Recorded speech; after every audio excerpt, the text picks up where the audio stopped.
It's real pleasure meeting for lunch. Yeah, I think it's lovely. It's part of uh,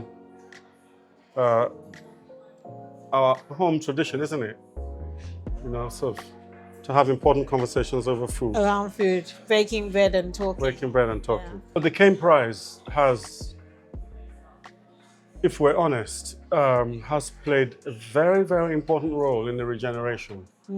Or maybe not the regeneration, maybe regeneration is not the word.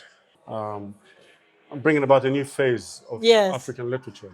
Because they pulled out all these writers, gave them confidence with the short story. The interesting thing that I found over the years is that it's not just the winners of the Caine Prize, it's also the shortlisted ones that also make a massive impact. Oh, yes. And that it's almost like giving them center stage. And you hear, I know certainly over the years when we've, colleagues and I would read the submissions, read them on air. I mean, you know what it's like having worked at you worked at, was it Network Africa you were? I did, yes, BBC Network Africa. Yeah, and so, I then years later joined the same program. But the fact that on air gives them a platform. Yes. And I think it's wonderful because, as you say, these are writers who go on to achieve so much. We always felt from the beginning that it had to be the short story. There's something about the short story that fits really beautifully with the way in which we experience reality. Which is to say, we have this, I don't know if it's the oral tradition. That's what I was going to say, the oral storytelling. Oral storytelling tradition, fables that we grew up with, tortoise stories. They come shaped in a package, don't they? Thank you very much. That looks lovely. I love the short stories because somebody can draw you in, hold your attention, say what they want to, and then reach the conclusion, and it can be so beautifully said in the space of a short period of time. You can be done in 10 minutes. Yeah. Done in 5 minutes. For me, the short story is one of the greatest literary forms because you can capture a world in a thumbnail, and also for me, it is the best training ground. I really admire people who can write a short story. There's one that I know, it's actually in a book on behind us, and I might get it later. I think it's 5 pages. 5 pages, and yet this short story was told in such a fantastic way. And that's what I'm trying to say about the short story.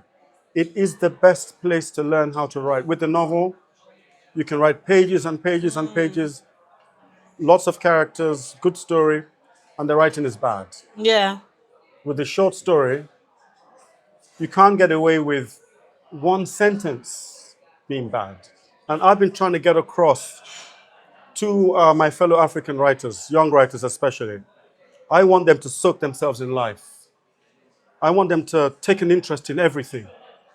But I want them, more than anything else, to be supreme masters of their craft, so that every sentence, they're in control of it. The good writer of short stories is not made by their subject, but by the eye and even the personality of the writer. What are the outlines of this art? 1, the short story writer has to know what they're trying to say. You have to know it, because that knowing what it is you're trying to say, trying to do, trying to achieve, what mood you're trying to create, has to inform every single sentence. It has to pervade the whole piece.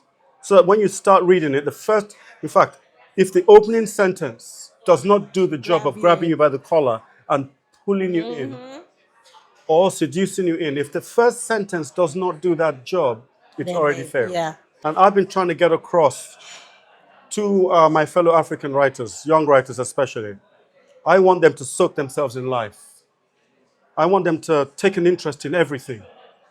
But I want them, more than anything else, to be supreme masters of their craft, so that every sentence, they're in control of it.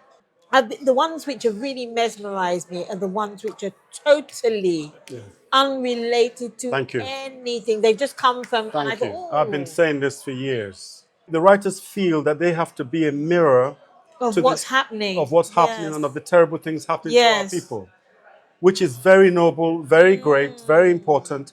But I've been saying this for a long time now. Too much of that stifles a literature. We're talking about short stories that Yes.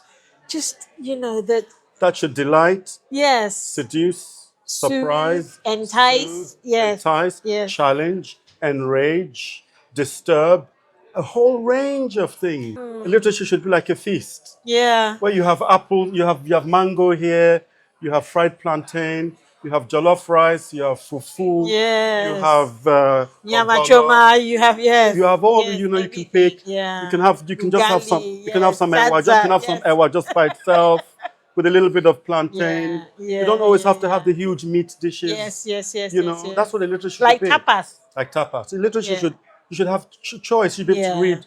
You should be able to Yeah. read good detective writing, love stories, Thank you. political writing, Yeah. fantasy. Because a good writer, really, really good writer, just teaches us to look, teaches us to hear, teaches us to see. They can look at one thing and the whole world is in there.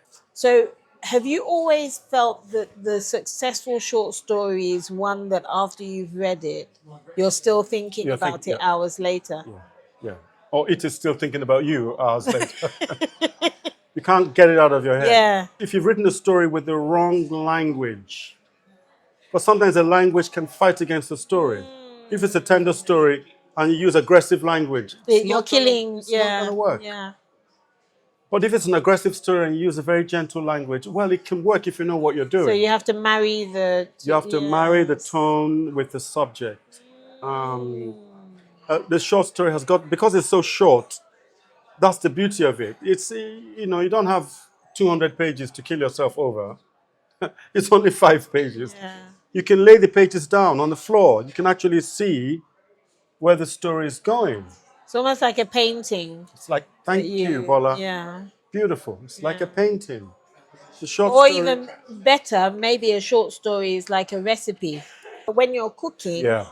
this is missing something. And why do you know it's missing something? Because you know the taste that you're trying to Yes, accomplish. yes, yes, yes, yes, The yes. end Yes. is already in your mind. It's already in your Yes. taste buds. Yeah. It is your own It's your own individual interpretation of cooking. yes, yes, yes. That's yes. why one's mother's cooking is very different from one's favorite auntie's cooking. 100%. They cook the same stew Yes. with the same With the ingredients same ingredients. in the same pot.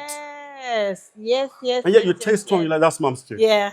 Yeah, yeah, When you read many writers' first books, the 999 times out of 1,000, the writer's voice is not there yet. So even with you, with flowers and Absolutely, shadows. it was not there yet. A voice is something that is discovered after a long period of writing, telling stories. Whatever I try to do, I always find that I always enter it like this. I'm at my best when I enter it like that. It could be in the short story they send us that they discover their voice. We, in choosing their short story, might actually help them to Yes. crystallize what is unique about their voice. Whoever wins at the end is going to be the person that we feel has written the most original, Yes.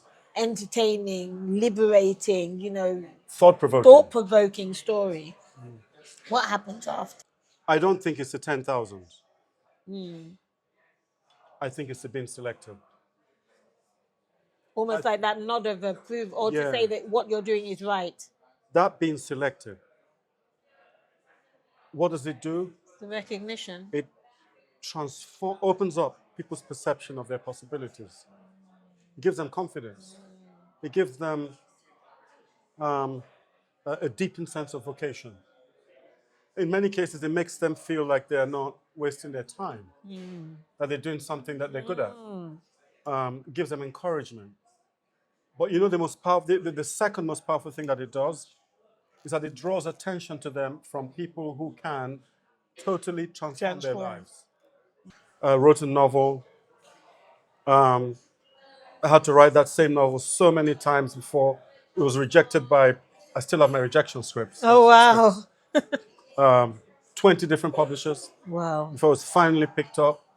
Um, And these are stories that have already been published. So they've even gone one step further than you when you first started, because all the submissions have to have been published already. exactly.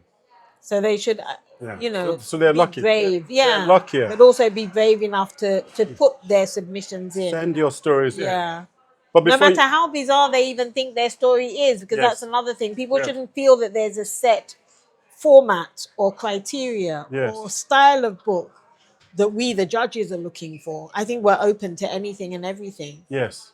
Yes. And now I certainly am. Yes. You know, And people shouldn't feel that if they're not telling some big story, that it is not worth telling. It's more worth telling precisely because it's not a big, cliched story about what is happening in the world. what's happening in the world. It could just be something that's happening in your tiny corner of the room. Just your room. Looking at a cockroach as it's Looking at a walking along. cockroach walking along and then entering the cockroach's consciousness. There's no limit to the possibilities of the short story. Exciting times. Thank you, Ben. It's been a real pleasure. It's been wonderful. I love this.